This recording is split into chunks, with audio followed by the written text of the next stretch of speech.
वायुराकाशम् आपोऽग्निश्चन्द्रमा रविः कपोतो जगरः सिन्धुः पतंगो मधुकृद्गजः मधुहा हरिणो मीनः पिंगला कुररोर्भकः कुमारी शरकृत्सर्प ऊर्णनाभिः सुपेशकृत्।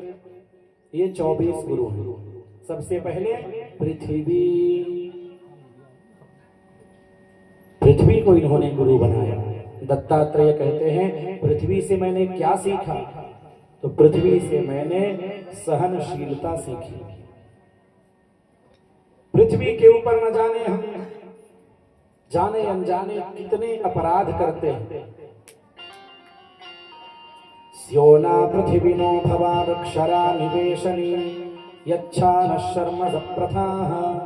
इस मंत्र के द्वारा हम भगवान भूमि का पूजन भी करते हैं, लेकिन भगवान को भूमि को खोदते भी हैं, मल मूत्र का त्याग करते हैं, न जाने कितना अपराध करते हैं, परंतु माता भूमि कभी हमारी शिकायत नहीं करती। तो मैंने पृथ्वी से क्षमाशीलता सीखी। वायु हवा, वायु चाहे सुगंधित स्थान हो चाहे दुर्गंधित स्थान हो, दोनों स्थान पर ही वह रुकती नहीं है, निरंतर बहती ही रहती है। तो जिस तरह वायु निर्लेप होता है, वैसे ही संतों को निर्लेप होना चाहिए। कहीं बहुत अच्छी सुगंध है तो मैं यही रुक जाऊं, ऐसा नहीं कहता वायु। सर्वत्र होकर निर्लेप भाव से विचरण करता है। आकाश को मैंने गुरु बनाया।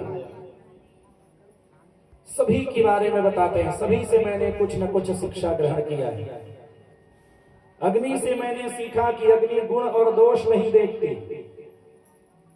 आप अग्नि में चाहे सूखा लकड़ी जला दें तो भी जल जाएगी, और गीली लकड़ी डाल दें तो भी जला जाएगी। जल को मैंने अपना गुरु बनाया। जल का वास्तविक स्वभाव जो है वह शीतल है।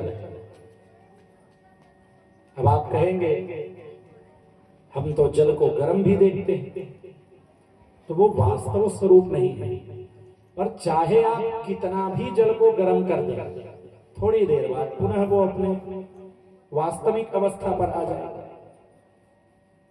तो जल से मैंने यह शिक्षा ग्रहण की। चंद्रमा, सूर्य, कपोत, सबसे पहले तो 24 के नाम गिनाए, फिर किन से क्या क्या मैंने सीखा ये भी बताया। चंद्रमा से, सूर्य से, कपोत यानी कबूतर से भी मैंने सीखा। दत्तात्रेय कहते हैं कि एक कबूतर था, उसकी एक कबूतरी थी, उसके बहुत सारे बच्चे थे, बड़े प्रसन्न होकर जीवन में रहते थे, आनंद किया करते थे। एक बार जंगल में शिकारी आया, दाना फैलाया। माता पिता कपोत और कपोती अपने बच्चों के लिए दाने चुनने के लिए गए हैं।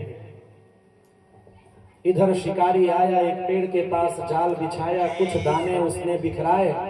बच्चे दाने के लालच में चले गए और फंस गए।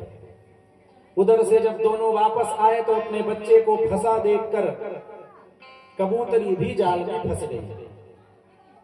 अब देखिए कबूतर मन में क्या विचार करता है कि मेरे छोटे छोटे अबोध बालक फंस गए। मेरी पत्नी जो मुझे बहुत प्रेम करती थी, मेरा ध्यान रखा करती थी, वो भी फंस गई। अब अकेले में क्या करूंगा? ऐसा विचार करते करते शिकारी ने उसे नहीं फंसाया, स्वयं वो जाल में फंस गया।